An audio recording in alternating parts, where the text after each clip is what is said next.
तो हेलो दोस्तों, आज की इस वीडियो में हम लोग कक्षा 8 गणित अध्याय 11 का महत्वपूर्ण बहुविकल्प प्रश्न को हल करने वाले हैं। ठीक है, तो चलिए शुरू करते हैं क्वेश्चन नंबर 1 से।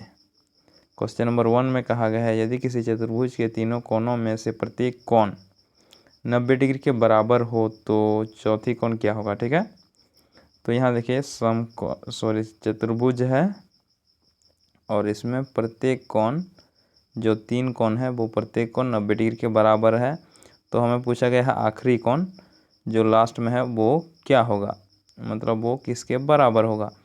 तो वो भी 90 डिग्री हो जाएगा। ठीक है, 90 कितना होगा 180 और यहाँ से 180 हम लोग जानते हैं 360 डिग्री होता है चतुर्भुज के चारों कोणों का योग। ठीक है, चलिए अब हम लोग देखते हैं क्वेश्चन नंबर 2। क्वेश्चन नंबर 2 में कहा गया है, निम्न में से किसके लिए विकर्ण परस्पर एक दूसरे को समद्विभाजित करता है। ठीक है, यानी कि जो विकर्ण है, विकर्ण को हम लोग कौन वाला विकर्ण कहते हैं, इसको विकर्ण कहेंगे। ठीक है, और इसको विकर्ण कहेंगे, यानी कि जो समूह कोण को मिलाता हो उसको हम लोग क्या कहेंगे, विकर्ण कहेंगे। ठीक है, तो यहाँ देखिए वर्ग है और पतंग है और समलंब है और चतुर्भुज है। तो इसको हम लोग देखें तो ये वाला सही होगा। ठीक है, वर्ग का मतलब होता है चारों भुजा बराबर हो और जिसके प्रत्येक कोण 90 डिग्री हो, यानी कि जो इस प्रकार बनेगा और यहाँ भी 90 डिग्री, यहाँ भी 90 डिग्री, यहाँ भी 90 डिग्री, यहाँ भी 90 डिग्री। ठीक है, और ये भी बराबर है इसके साथ। तो यदि हम लोग इसमें विकर्ण को इस प्रकार ड्रॉ करेंगे तो हमें मिलेगा क्या, ये जो है वो इसके बराबर है और ये जो यहाँ से यहाँ तक है वो इसके बराबर हो जाएगा। ठीक है, इसी का मतलब ही होता है विकर्ण एक दूसरे को परस्पर क्या करता है, समद्विभाजित करता है। ठीक है, और पतंग के केस में ऐसा नहीं होगा और समलंब के केस में भी, और चतुर्भुज ये भी है, लेकिन चतुर्भुज यहाँ सिर्फ कहा गया है। तो चतुर्भुज ऐसे भी हो सकते हैं। ठीक है, तो इसमें परस्पर लंब नहीं, मतलब परस्पर जो विकर्ण होंगे वो बराबर नहीं होंगे। यहाँ देखिए यहाँ से यहाँ तो ये छोटा पड़ गया और ये बड़ा हो गया। ठीक है, मतलब यहाँ से यहाँ ये बड़ा है और ये तो छोटा हो गया यहाँ से यहाँ, तो ये चतुर्भुज है। तो इस केस में भी नहीं हो रहा है। ठीक है, इसका मतलब ये हुआ ये विकर्ण जो है, ये क्या बोलेंगे, वर्ग केस में वैसा होता है। ठीक है, चलिए अब हम लोग देखते हैं क्वेश्चन नंबर 3। क्वेश्चन नंबर 3 में कहा गया है, किसके लिए सभी कोण बराबर होते हैं, यानी कि जो कोण बनेगा इसमें किसमें बराबर होते हैं सभी कोण। ठीक है, तो यहाँ देखिए पतंग किस प्रकार बनता है, इस प्रकार बनता है पतंग। तो ये तो बराबर नहीं हो सकता, सभी कोण कैसे बराबर होंगे, ये छोटा हो जा रहा है, ये थोड़ा बड़ा हो रहा है, फिर ये छोटा ये बड़ा। ठीक है, फिर कहा गया है समलंब किस प्रकार होता है, दो समांतर के बीच इस प्रकार होता है समलंब। ठीक है, ये और ये समांतर होना चाहिए। तो इसको हम लोग और ऐसे ड्रॉ करेंगे तो ये एक क्या हो जाएगा, समलंब हो जाएगा। ठीक है, समलंब का मतलब दो जो समूह भुजा है बराबर होनी चाहिए। ठीक है, तो यहाँ देखिए इस केस में भी हम लोग देखें तो ये थोड़ा छोटा हो जाएगा इससे, ये 90 डिग्री का कोण नहीं बनेगा और यहाँ बड़ा हो जाएगा 90 डिग्री से। ठीक है, उसी प्रकार यहाँ भी हो रहा है। उसी प्रकार हम लोग समचतुर्भुज में देखें तो समचतुर्भुज में क्या होगा, समचतुर्भुज का मतलब होता है प्रत्येक भुजा बराबर हो। लेकिन यदि हम लोग इसको इस प्रकार थोड़ा ड्रॉ करें, इस प्रकार भुजा तो बराबर है लेकिन कोण तो बराबर नहीं होगा। तो हमें कहा गया है कोण बराबर होना चाहिए। तो ये किस केस में होगा, आयत के केस में। ठीक है, आयत के प्रत्येक कोण 90 डिग्री के बराबर होते हैं। चलिए अब हम लोग देखते हैं क्वेश्चन नंबर 4 को। क्वेश्चन नंबर 4 में कहा गया है, निम्न में से किस आकृति में विकर्ण परस्पर लंब होते हैं। तो यहाँ देखिए पहले क्या था, समद्विभाजित कर रहा है, मतलब समद्विभाजित पूछा गया था। उसके बाद ये हमें पूछा गया क्या, लंब का मतलब जो बीच में जो कट करेगा विकर्ण। मान लेते हैं एक चतुर्भुज है ये वाला। ठीक है, इसमें कहा गया है जो विकर्ण होगा वो परस्पर लम कर रहा है, ठीक है। लम का मतलब क्या होता है, यदि विकर्ण इस प्रकार कट करे कि बीच में, यहाँ देखिए इस प्रकार कट करे और बीच में यहाँ 90 डिग्री बनना चाहिए, यानी कि यहाँ और यहाँ 90 डिग्री होना चाहिए, यहाँ 90 डिग्री और यहाँ भी और यहाँ भी, तो उसको हम लोग कहेंगे विकर्ण परस्पर क्या कर रहा है, लम कर रहा है, ठीक है, एक दूसरे पर। तो यहाँ देखिए किस केस में ये स्थिति हो सकती है, ये हमसे पूछा गया है। तो ये है समांतर चतुर्भुज, ये है समलम, ये है पतंग और ये है आयत। समांतर चतुर्भुज का मतलब होता है जिसके प्रत्येक भुजा नहीं, आमने सामने वाला भुजा मतलब समूह भुजा समांतर हो, जैसे कि ये समांतर ये और इसके समांतर ये होनी चाहिए, इसका मतलब ये होता है। तो यहाँ देखिए इस केस में देखें तो विकर्ण किस प्रकार होंगे, इस प्रकार होंगे, तो यहाँ 90 डिग्री का कोण नहीं बन रहा है, ठीक है। उसी प्रकार हम लोग समलोम के केस में देखें तो समलोम किस प्रकार होता है, दो रेखा इसमें समांतर होते हैं और उसके बीच दो रेखा रहेंगे इस प्रकार, तो ये और ये इस प्रकार भी हो सकते हैं रेखाएं, ठीक है। तो ये भी हो सकते हैं क्या, समलम, ठीक है, और ये इस प्रकार रहे तो भी ये समलम है। ये और ये समलम का मतलब होता है ये आमने सामने वाले दो भुजा इनमें से एक ये और ये समांतर होनी चाहिए बस, और समांतर में ये समांतर ये और ये समांतर ये, मतलब चारों भुजा इसके समूह भुजा के साथ बराबर होना चाहिए प्रत्येक युग्म, और इसमें एक ही युग्म समांतर होने चाहिए, ठीक है। अब उसके बाद आता है पतंग। पतंग का मतलब क्या होता है, पतंग का मतलब पतंग जैसे, तो यहाँ देख लीजिए पतंग जैसे किस प्रकार, यहाँ देखिए इस प्रकार। तो इस प्रकार हम लोग इसमें क्या करेंगे, विकर्ण को ड्रॉ करेंगे तो हमें मिलेगा इस प्रकार।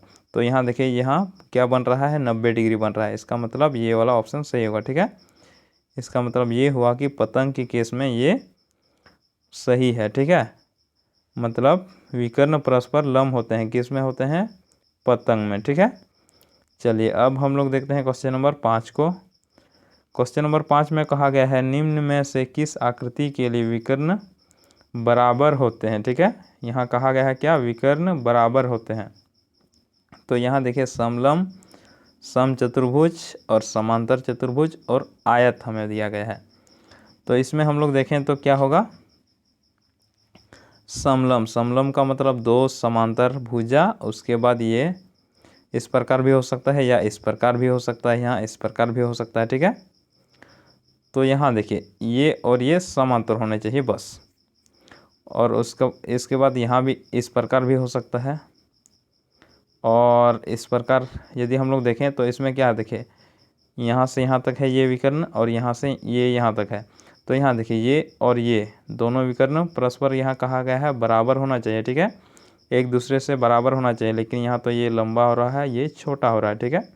तो इसका मतलब ये नहीं होगा।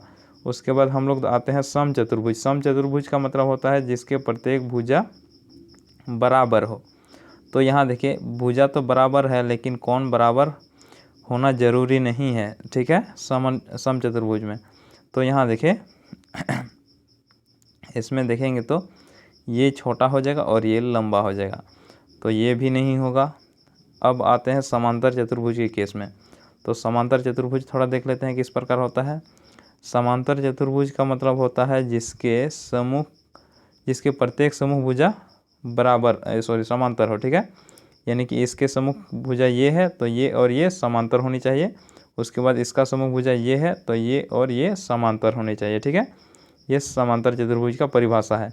ये ऑप्शन सही है या नहीं वो नहीं हम देख रहे हैं, हम लोग देख रहे हैं, अभी हम लोग देखेंगे। तो यहाँ देखिए ये और ये समांतर है, ये और ये समांतर है, ये किसके परिभाषा है, समांतर चतुर्भुज का, और हमें देखना है विकर्ण बराबर होते हैं या नहीं होते हैं। तो यहाँ देखिए इसको हम लोग ड्रॉ करेंगे यहाँ से, इसको यहाँ से, तो ये वाला लंबा हो जाएगा, ये छोटा हो जाएगा, ठीक है। इसका मतलब ये हुआ कि ये भी गलत निकल गया। अब आते हैं आयत में। आयत का मतलब होता है जिसके प्रत्येक भुजा बराबर हो, प्रत्येक भुजा नहीं, प्रत्येक कोण बराबर हो और आमने सामने वाला भुजा समांतर हो और बराबर भी हो साथ में, ठीक है। तो ये और ये समांतर है और बराबर भी है, ये और ये समांतर है, बराबर भी है और प्रत्येक कोण 90 डिग्री है, ठीक है। तो इस केस में यदि हम लोग विकर्ण को ड्रॉ करेंगे तो हमें मिलेगा बराबर विकर्ण, ठीक। ठीक है, आपस में बराबर होगा जो। तो चलिए इसका मतलब ये हुआ कि ऑप्शन नंबर डी हमारा सही हुआ। ठीक है, चलिए अब हम लोग आते हैं क्वेश्चन नंबर 6 में। क्वेश्चन नंबर 6 में कहा गया है नीचे दिए गए आकृति में से कौन सी आकृति निम्नलिखित गुणों को संतुष्ट करती है। ठीक है, जिसके प्रत्येक भुजा सभी भुजा बराबर हो। तो यहाँ देखिए इसमें सभी भुजा किसके बराबर होंगे, इसके तो नहीं होंगे, तो ये तो कट गया। अब आते हैं जिसके सभी कोण समकोण हो। तो यहाँ देखिए ये तो समकोण नहीं है, इसका सभी कोण ये भी समकोण नहीं है। अब आते हैं सम्मुख भुजा समांतर हो। सम्मुख भुजा का मतलब आमने सामने वाला भुजा समांतर होना चाहिए, तो ये वाला सही है। ठीक है, ऑप्शन नंबर सी हमारा सही है। ये वाला देखें तो ये वाला तो कट गया इसी से, ये समकोण इसी मतलब इसी गुण से ये दोनों तो कट गया, और ये तो पहले वाला गुण से कट गया, तो हमारे पास ऑप्शन सी ही बच रहा है। और ये जो तीनों मतलब तीनों गुण को संतुष्ट करता है। ठीक है, चलिए अब हम लोग आते हैं क्वेश्चन नंबर 7 में। क्वेश्चन नंबर 7 में कहा है निम्न में से कौन सी आकृति नीचे गुण को संतुष्ट करता है। ठीक है, तो इसमें कहा गया है इनमें बराबर भुजा के दो युग्म आसान भुजा का मतलब होता है ये वाला सामने वाला नहीं, क्या बोलेंगे इसको, इससे जुड़ा हुआ। ठीक है, इसको हम लोग कहेंगे आसन भुजा। ठीक है, और ये आसन भुजा है, मतलब ये और ये आसन भुजा है, ये और ये भी आसन भुजा हो सकते हैं। ठीक है, तो अब हमें इसको देखना है, क्या करना देखना है, इसमें कहा गया है इसमें बराबर आसन भुजा के दो युग्म। तो यहाँ देखिए बराबर आसन भुजा के दो युग्म, तो यहाँ देखिए ये और ये बराबर है नहीं है, ये और ये भी बराबर नहीं है। आसन भुजा का मतलब जुड़ा हुआ भुजा। ठीक है, आमने सामने वाला भुजा को हम लोग कहेंगे सम्मुख भुजा, लेकिन यहाँ क्या कहा गया है आसन भुजा का मतलब जिसके साथ वो जुड़ा हो। तो ये और ये भी बराबर नहीं है। इसमें हम लोग देखें तो ये और ये क्या है, बराबर तो नहीं है, लेकिन इधर से हम लोग देखें ये और ये तो बराबर होंगे, ये और ये भी बराबर हैं, तो इसका मतलब ऑप्शन नंबर सी हमारा सही होगा। यहाँ देखिए इसमें हम लोग इधर से भी देखें जिधर से भी देखें, लेकिन ये हमें बराबर आसन भुजा नहीं दे पाएगा। ठीक है, इसमें भी हमें नहीं मिलेगा, इसमें भी हमें नहीं मिलेगा, ऑप्शन नंबर सी हमारा सही होगा। ठीक है, चलिए अब हम लोग आते हैं क्वेश्चन नंबर 8 पे। क्वेश्चन नंबर 8 में कहा गया है निम्न में से कौन सी आकृति नीचे दिए गए गुणों को संतुष्ट करती है। ठीक है, तो कहा गया है भुजाओं का केवल एक युग्म समांतर होनी चाहिए। ये हमारे पास क्वेश्चन है, ये हमारे पास गुण है और ये इनमें से कौन संतुष्ट करता है। तो कहा गया है केवल एक युग्म क्या होना चाहिए, समांतर होना चाहिए। तो यहाँ देखिए ये तो दोनों युग्म समांतर हो जा रहा है। ठीक है, और इसमें भी दोनों समांतर है। यहाँ देखिए ये समांतर ये है, ये समांतर ये है, और इसमें भी ये समांतर ये है, ये समांतर ये है, और इसमें भी देखें तो ये समांतर इसके समांतर ये भुजा है, और इसके समांतर ये भुजा है, तो ये तीनों तो कट रहा है। ठीक है, इसका मतलब हमारे पास ये वाला ऑप्शन बच रहा है। और इसमें हम लोग देखें तो ये इसके समांतर है, लेकिन ये और ये समांतर नहीं है। ठीक है, तो इसका केवल एक युग्म समांतर है, इसलिए ऑप्शन नंबर ए हमारा सही होगा। ठीक है, अब देखिए क्वेश्चन नंबर 9। क्वेश्चन नंबर 9 में कहा गया है निम्न में से कौन सी आकृति नीचे लिखे गुणों में किसी को भी संतुष्ट नहीं करता है। ठीक है, तो यहाँ देखिए ये और ये जो मतलब ये जो हमें गुण दिया गया है, ये कौन वाला ऑप्शन संतुष्ट नहीं करता है। ठीक है, तो हमें पूछा गया है सभी विकर्ण बराबर मतलब बराबर हैं। ठीक है, तो इसमें हमें क्या देखना है, विकर्ण जो बराबर ना हो वो वाला ऑप्शन सही होगा, क्योंकि हमें कहा गया है संतुष्ट नहीं करता हो। ठीक है, तो चलिए देख लेते हैं। तो देखिए क्वेश्चन नंबर ए में कहा गया है, क्वेश्चन नंबर ए नहीं, ये वाला हम लोग देख रहे हैं। ठीक है, सभी कोण क्या कहा गया है, सभी कोण समकोण हो। तो यहाँ देखिए इसमें सभी कोण समकोण है, इसमें भी सभी कोण समकोण है, लेकिन ध्यान रहे हमें पूछा गया है संतुष्ट नहीं करता हो। ठीक है, तो ये वाला दोनों गलत हो जाएंगे। ठीक है, यदि ये कहा गया है बराबर विकर्ण बराबर, तो विकर्ण बराबर नहीं, विकर्ण जिसका बराबर ना हो वो उसको हमें देखना है, तो ये और ये दोनों कट गए। ठीक है, अब आते हैं सभी भुजाएं बराबर नहीं है। तो किसमें सभी भुजाएं बराबर नहीं है, तो यहाँ देखिए ऑप्शन नंबर ए और बी में, सॉरी ए और डी में ये वाला ऑप्शन गलत होगा। ठीक है, इसके प्रत्येक भुजा बराबर हैं और हमें कहा गया है जो संतुष्ट नहीं करता हो, तो इसका मतलब ऑप्शन नंबर डी हमारा सही होगा। चलिए अब हम लोग देखते हैं क्वेश्चन नंबर 10। क्वेश्चन नंबर 10 में कहा गया है निम्न में कौन एक समांतर चतुर्भुज का गुण है। समांतर चतुर्भुज का इनमें से कौन था गुण है। ठीक है, तो समांतर चतुर्भुज का मतलब होता है जिसके प्रत्येक समूह भुजा के युग्म, मतलब समूह भुजा के प्रत्येक युग्म बराबर हो। ठीक है, यानी कि ये सॉरी बराबर नहीं, समांतर, ये समांतर ये और ये समांतर ये होनी चाहिए। ठीक है, तो समूह भुजाएं समांतर होती है, तो ये तो सही है।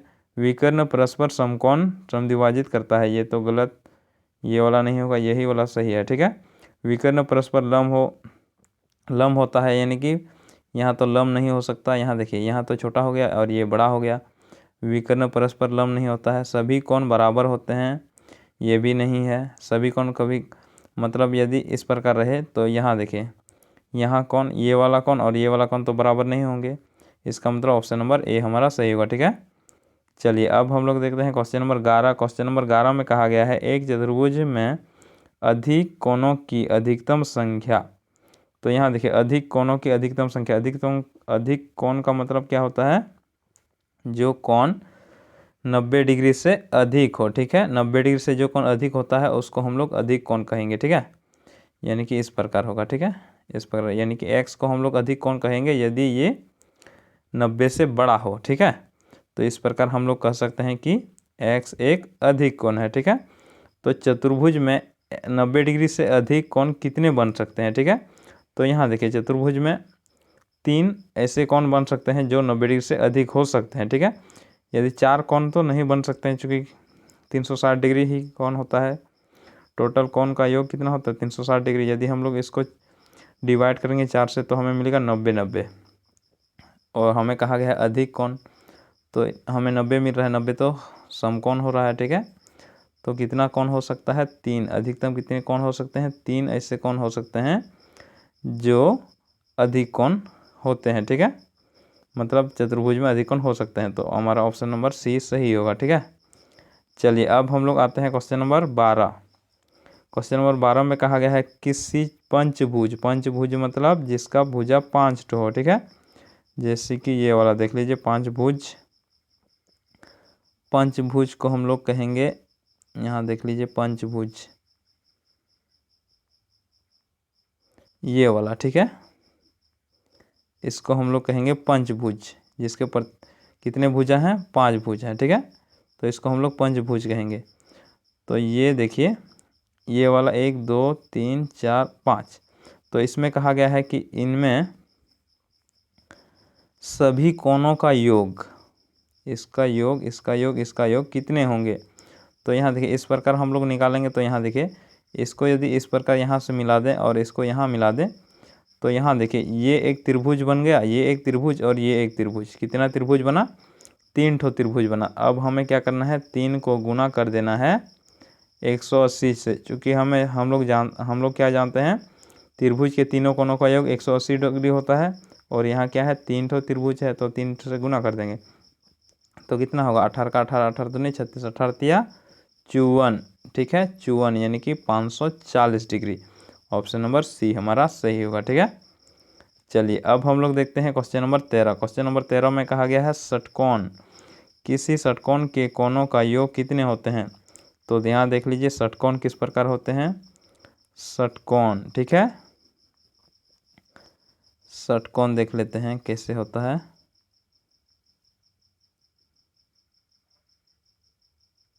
तो यहाँ देखिए षटकोण का मतलब होता है जिसके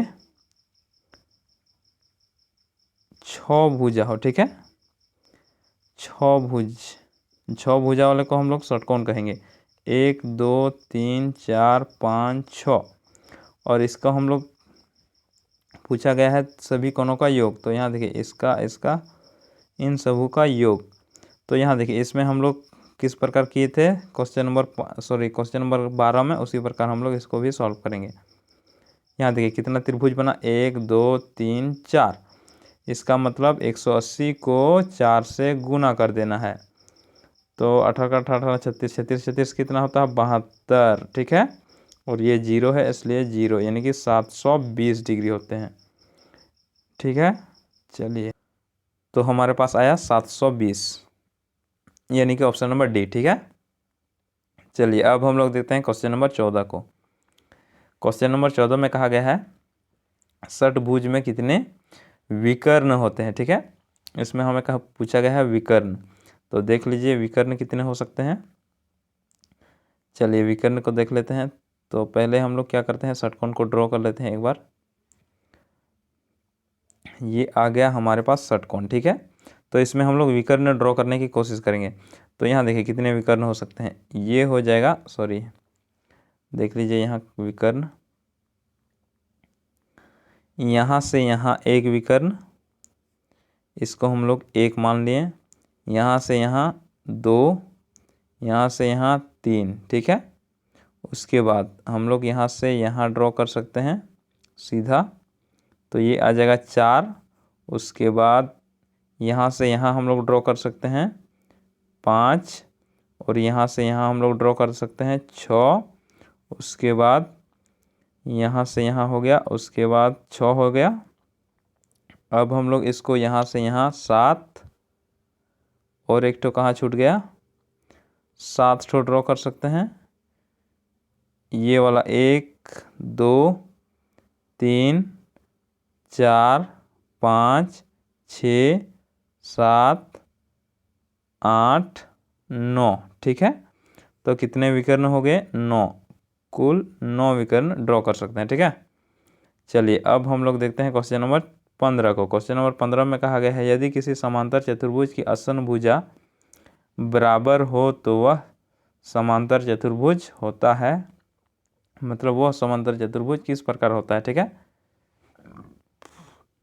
तो यहाँ देखिए यदि कोई समांतर चतुर्भुज की आसन भुजा बराबर हो, समांतर चतुर्भुज मान लेते हैं ये समांतर चतुर्भुज है, तो सॉरी यहाँ अच्छा से ड्रॉ कर लेते हैं, ठीक है। इसको हटा लेते हैं पहले। यहाँ देखिए समांतर चतुर्भुज मान लेते हैं ये है, और इसमें कहा गया है कि आसन भुजा बराबर होनी चाहिए। आसन भुजा का मतलब इसके मतलब इससे जो जुड़ा है वो वाला भुजा बराबर होना चाहिए। इससे कौन वाला जुड़ा है, ये वाला और ये वाला, ठीक है। तो ये और ये बराबर होनी चाहिए, और ये इसके साथ भी बराबर होना चाहिए, ये हमसे कहा गया है।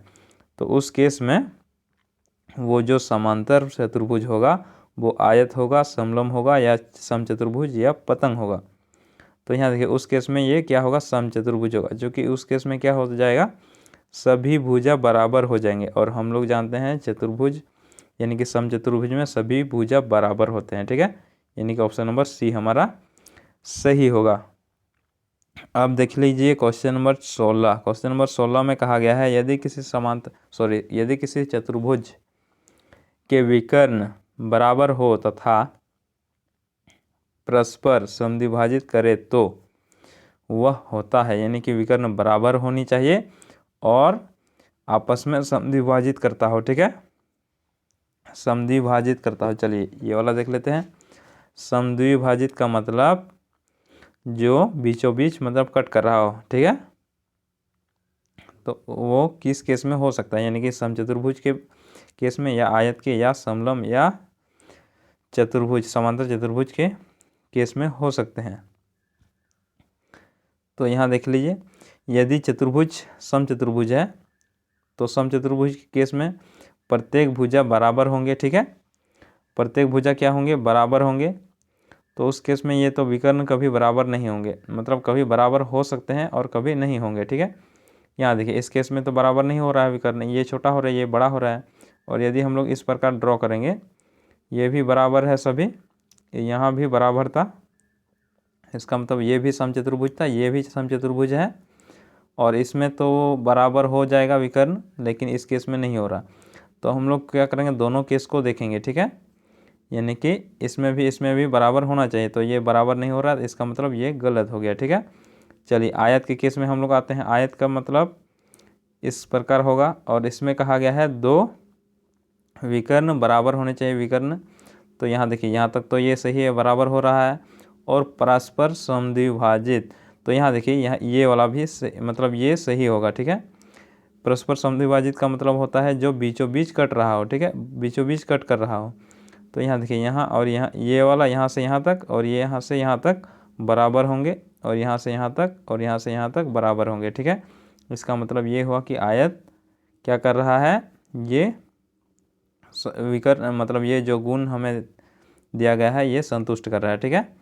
चलिए अब हम लोग आते हैं क्वेश्चन नंबर 17 में। क्वेश्चन नंबर 17 में कहा गया है निम्न में से कौन एक समकोणिक और समान कोणिक और समबाहु क्या है, समबाहु बहुभुज है, ठीक है। इसमें हमें पूछा गया है, यानी कि समबाहुभुज का मतलब होता है समबाहु बहुभुज, इसका मतलब होता है भुजा बराबर होनी चाहिए। और समकोणिक का मतलब होता है कोण समान होने चाहिए, यानी कि प्रत्येक कोण समान होने चाहिए। तो यहाँ देखिए ये तो समकोण त्रिभुज, ये तो त्रिभुज में आ गया, ठीक है।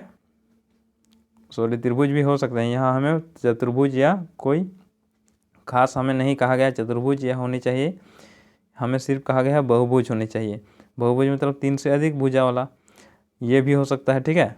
लेकिन यहाँ देखिए समकोण त्रिभुज है, तो समकोण त्रिभुज तो हम लोग जानते हैं यहाँ समकोण होना चाहिए, और इसमें समकोणी कैसे होंगे, यहाँ तो 90 डिग्री हो जाएगा, यहाँ उससे कम हो जाएगा, ठीक है। इसका मतलब ये हुआ कि ये वाला नहीं होगा, ठीक है।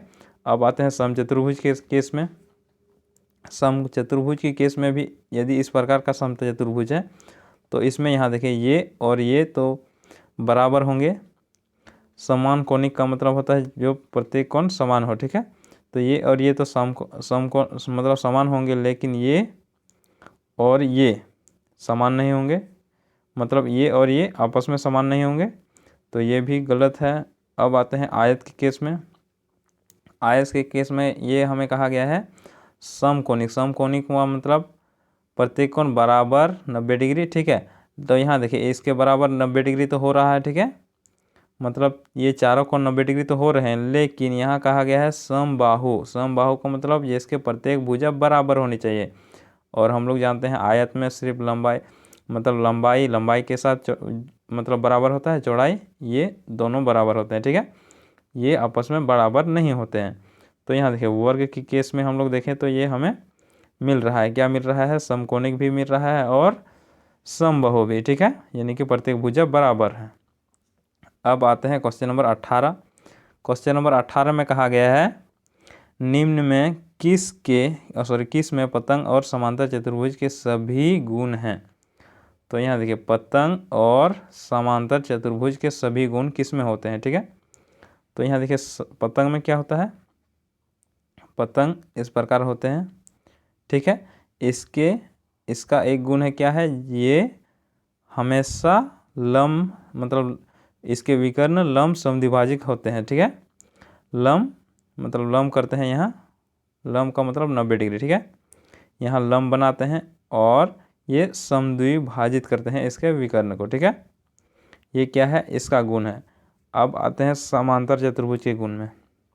समांतर चतुर्भुज के गुण क्या होते हैं, समांतर चतुर्भुज का मतलब होता है जिसके भुजा समांतर हो, ये और ये समांतर हो, ठीक है, यानी कि इसके समांतर ये और इसके समांतर ये, तो ये आएगा समांतर चतुर्भुज का गुण।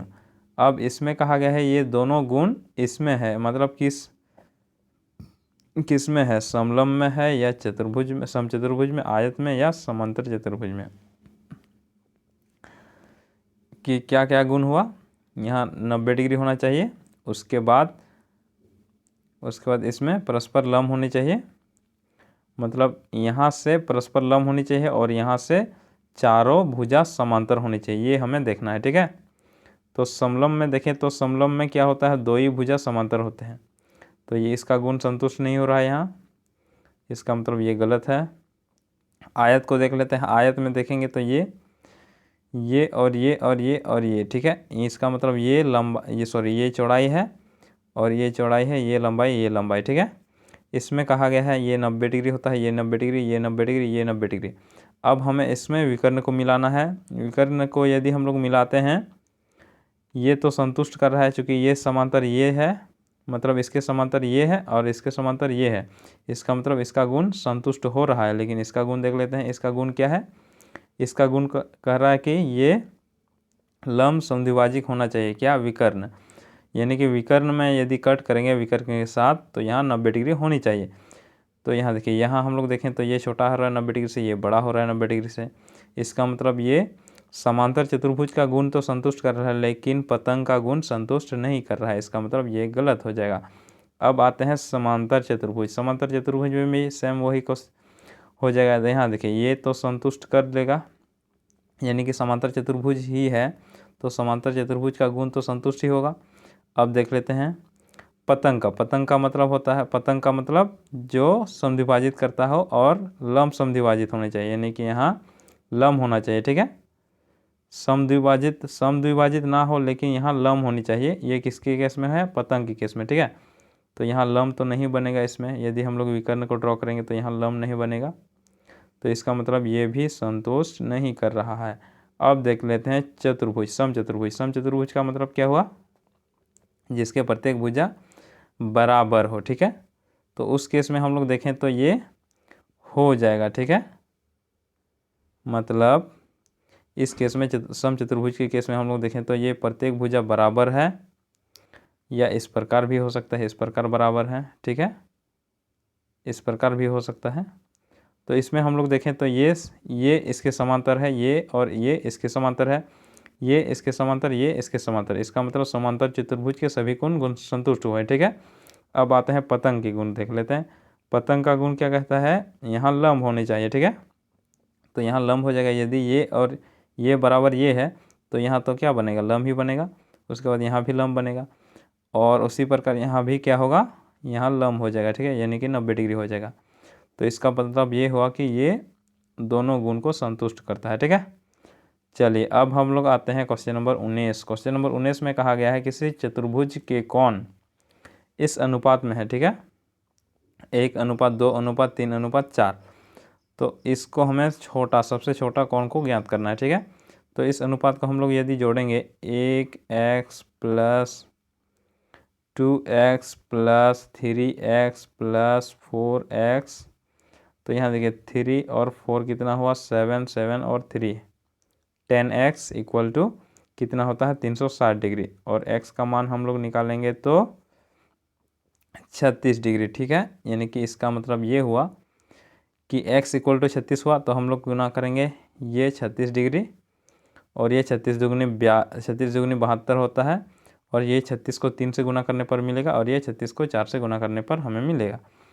तो यहाँ देखिए सबसे छोटा कोण ये आ जाएगा, यानी कि 36, ठीक है। चलिए 19 हो गया। अब हम लोग देखते हैं लास्ट क्वेश्चन।